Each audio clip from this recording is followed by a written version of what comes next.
Welcome in, everyone. This deep dive is taking us into the world of Rumi. And you've given us a ton of material to wade through today. Seems like you're really interested in getting a better understanding of Sufism. It's definitely a rich and fascinating tradition. Oh yeah, no doubt. It's got so much depth to it. You might already know about Maulana Jalaluddin Rumi Of course, the 13th century Persian poet, Islamic scholar. and Sufi mystic. His work, especially his epic poem, the Masnavi, it's incredible how it still speaks to people centuries later. Right. It's like his words transcend time. They just connect with something deep within us. Absolutely. But I think before we dive into the poetry, we should probably lay some groundwork. Define Sufism itself for anyone listening who maybe isn't familiar. Yeah, good idea. Sufism, it's often called Islamic mysticism, which I think captures the essence of it. But it's really about seeking a direct personal experience of God. It goes beyond the outward rituals of Islam and emphasizes inner transformation, spiritual practices. So it's less about rules and more about cultivating a deeper, more personal connection with the divine. Exactly. It's about experiencing God's presence in a deeply personal and transformative way. It's an inward journey. And that journey is beautifully reflected in Rumi's own life, wouldn't you say? He wasn't always a mystic. I mean, he started as a respected Islamic jurist, completely immersed in law and religious doctrine. What led to such a profound shift in his life? Well, it's often attributed to his encounter with Shams of Tabriz. Ah, yes, the wandering dervish. Right. And it was an intense connection. Some might even say tumultuous. But it's believed that this meeting sparked a spiritual awakening in Rumi. Like it ignited his poetic genius. It set him on this path to becoming a Sufi mystic. It sounds like a truly life-altering encounter. Oh, absolutely. It's as if Shams unlocked something within Rumi, allowing his true self to emerge. So now let's get into some of the key Sufi concepts that Rumi explores in his work. One that immediately stands out to me, and I bet to you as well, is this idea of love as the pathway to God. Oh, yeah. Love is absolutely central to Rumi's teachings. He didn't see it just as a human emotion, but as like the ultimate goal, the driving force of spiritual growth. It's like he elevates it to this cosmic principle, this force that connects us to the divine. Exactly. Rumi believed that divine love illuminates the soul. It draws us closer to God. He even writes in one of his most famous lines, everything beautiful reflects the glory of God. It's such a beautiful idea that everything around us, if we look closely enough, can reflect God's glory. It changes how you see the world. It really does. It encourages us to find that divine spark, not just within ourselves, but in every aspect of creation. Now, shifting gears a little bit, another concept that I found really intriguing and maybe a little tricky to grasp is Rumi's theory of impermanence. It's also called fana. Ah, yes. Fana. Yeah, It's yeah. definitely a complex concept. Can you help us unpack it a bit? Yeah. What did Rumi really mean by the annihilation of the ego or the self in the presence of the divine? Imagine a drop of water falling into the ocean. Okay, I'm picturing it. It loses its individual identity, right? Merging with the vastness of the sea. In a similar way, fana refers to this merging of the individual self with the divine. So it's about transcending the limitations of our individual ego and becoming one with something much greater. Exactly. Recognizing the interconnectedness of all things, finding unity with the divine source. Now, when we talk about Rumi and Sufism, we can't ignore the whirling dervishes. There's something so captivating about their practice. What's the spiritual significance of their whirling? So the whirling dervishes, they're members of the Mevlevi order, founded by Rumi's followers. And their whirling, it's not simply a performance, it's a form of dhikr. The remembrance of God. Yes, think of it as meditation in motion, a way to shed earthly attachments and connect with the divine through, like, movement and rhythm. So each spin, each movement is imbued with this spiritual intention. Precisely. It's such a beautiful example of how spiritual practice can take a physical form. And speaking of physical manifestations of the spiritual, Rumi placed a lot of emphasis on the role of music in Sufi practice, especially the sound of the flute. What was it about the flute that resonated so deeply for him? Well, the flute holds deep symbolic meaning in Rumi's poetry and in Sufi practice in general. That plaintive sound, it evokes a sense of longing, representing the soul yearning for union with God. Like a metaphor for the spiritual journey. Exactly, the soul crying out for its beloved. It's amazing how Rumi uses these everyday things like music and dance to convey such profound spiritual truths. But His work doesn't shy away from the darker aspects of existence either. He grapples with these difficult questions, like the existence of evil in a world created by a loving God. Right, Rumi doesn't pretend that the world is all sunshine and roses. He acknowledges the presence of evil, the darkness that exists alongside the light. But what's interesting is that he doesn't see evil as something to be feared or denied. Instead, he suggests that it can actually serve a purpose. He saw a purpose in evil. I'm curious to hear more about that. Rumi believed that evil can provide the resistance we need to grow and evolve spiritually. Think about it. Without challenges and obstacles, without darkness to contrast the light, how would we ever develop our strength and resilience? So it's like saying that even the difficult, painful experiences in life can actually contribute to our spiritual growth. Exactly. They can act as catalysts for transformation, pushing us to confront our weaknesses, make choices, and become more aligned with the divine will. This idea of aligning ourselves with the divine will brings us to another important element of Rumi's teachings: free will. Yes, absolutely central to his philosophy. He believed that unlike angels, who are bound to obey God's will, humans have the capacity to choose, to make decisions that shape our lives and destinies. So it's not about blindly following rules or doctrines. It's about making conscious choices that reflect our understanding of the divine will and our own individual path. Precisely. It's about taking responsibility for our actions and striving to live in a way that brings us closer to God, even when those choices are difficult. Rumi's work is so rich with these incredible insights. He manages to weave together poetry, philosophy, and spiritual practice in a way that's both beautiful and intellectually stimulating. And it's amazing how relevant his teachings remain today. Totally. His words seem to transcend time and cultural boundaries.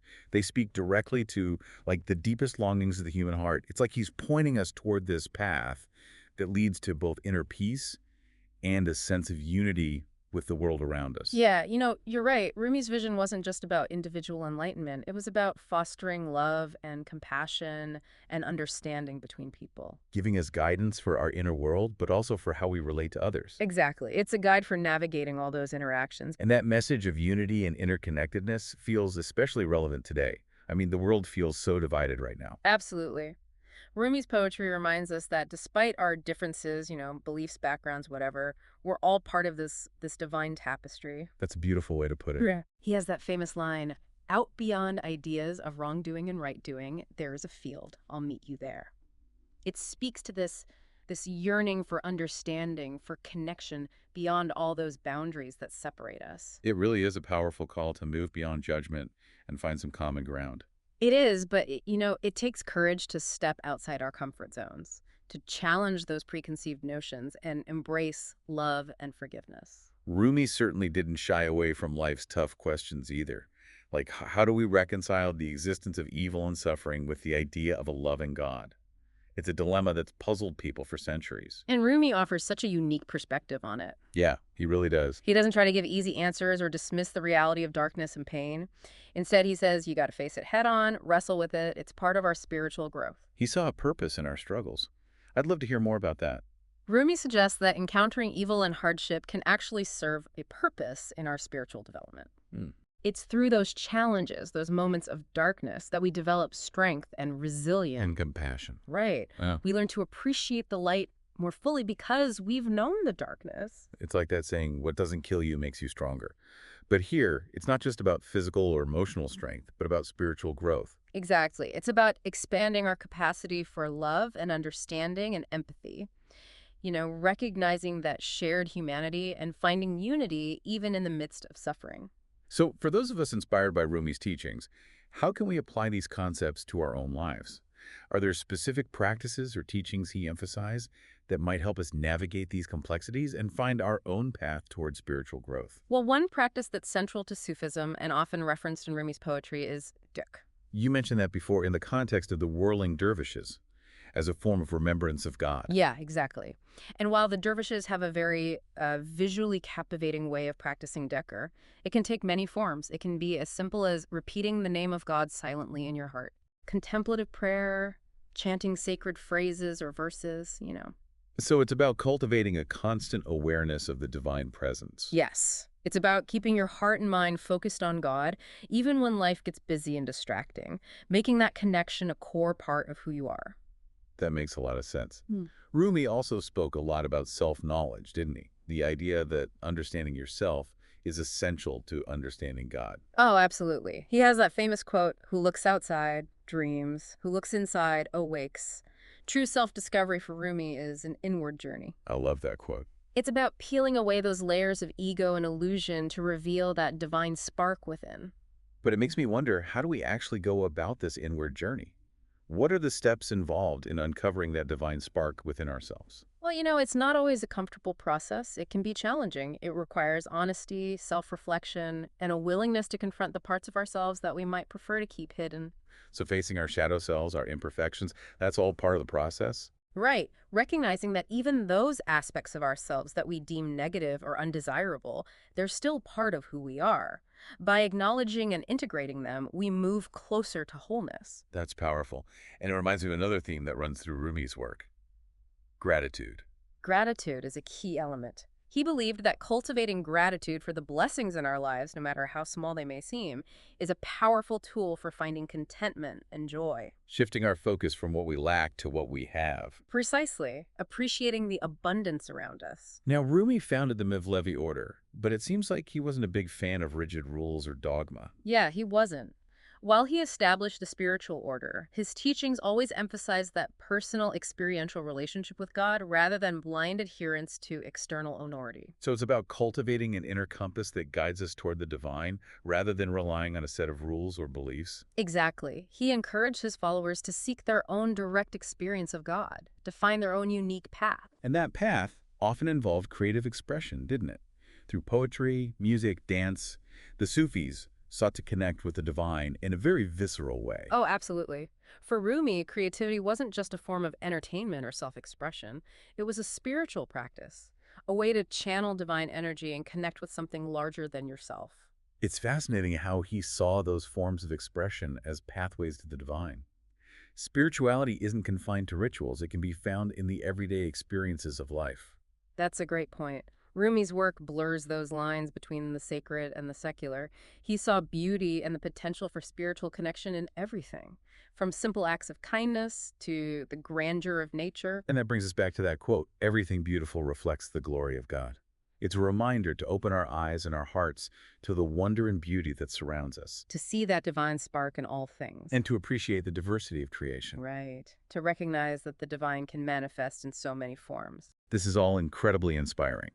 Rumi's teachings offer such a rich and multifaceted path to a more meaningful, joyful, and connected life. But I know there's still more to explore, especially when it comes to his concept of the beloved. Yeah, the beloved. It's a concept that's woven throughout Rumi's work, and it's one that holds a lot of depth and nuance. It represents, you could say, the ultimate object of our longing, that source of true love and fulfillment that we're all seeking, whether we realize it or not. It's like we're all searching for something, even if we can't quite put it into words. Exactly. But how would Rumi himself define the beloved? Well, he was a master of symbolism and metaphor, so the beloved can be interpreted in many ways. For some, it represents God, the divine source of everything.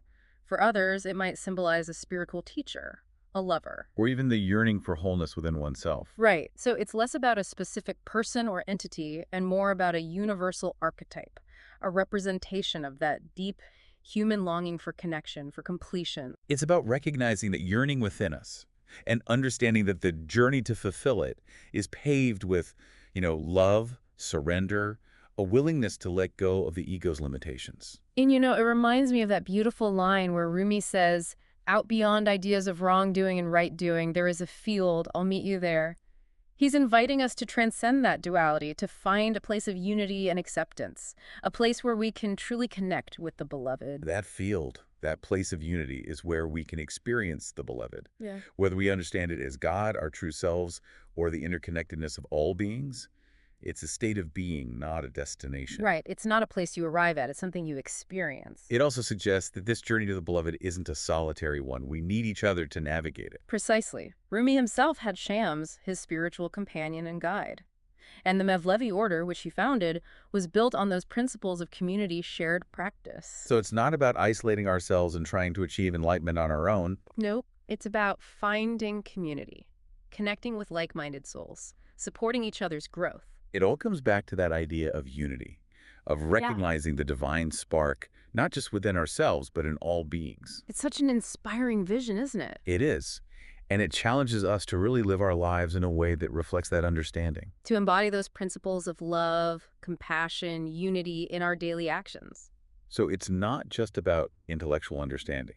It's about putting these teachings into practice. Exactly. Integrating them into our relationships, our work, our creativity, everything we do. Making choices that lead us closer to that state of unity and love that Rumi describes so beautifully. It's a lifelong journey, isn't it? This constant process of growth and transformation. It is.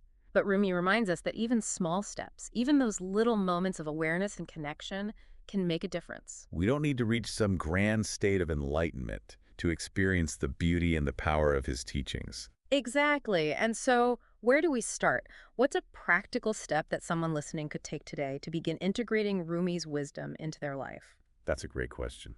Well, remember when we talked about gratitude earlier? It's a wonderful starting point. Take a few moments each day to reflect on the blessings in your life, no matter how small they might seem. Write them down, share them with someone you love, or just hold them in your heart with appreciation.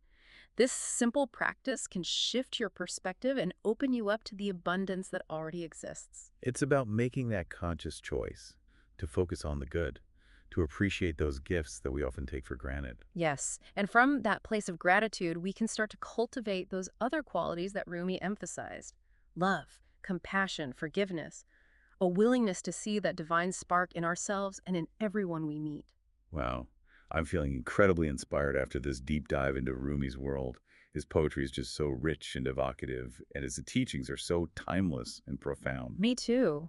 It's Yeah. really remarkable how his work continues to resonate across centuries and cultures. It speaks to something so deep within us. And for anyone listening who hasn't explored Rumi's work yet, I highly encourage you to check out his poetry. Let his words wash over you, awaken that sense of wonder and longing within you. You might be surprised by how much they speak to your own heart, your own search for meaning. And remember, as Rumi himself said, what you seek is seeking you. The journey begins with a single step. Start with an open heart and a willingness to explore. And you might find that the path unfolds in ways you never imagined. Thanks for joining us for this deep dive into the mystical world of Rumi. We hope you've enjoyed it. Until next time, may your hearts be filled with love and your journeys lead you closer to the beloved.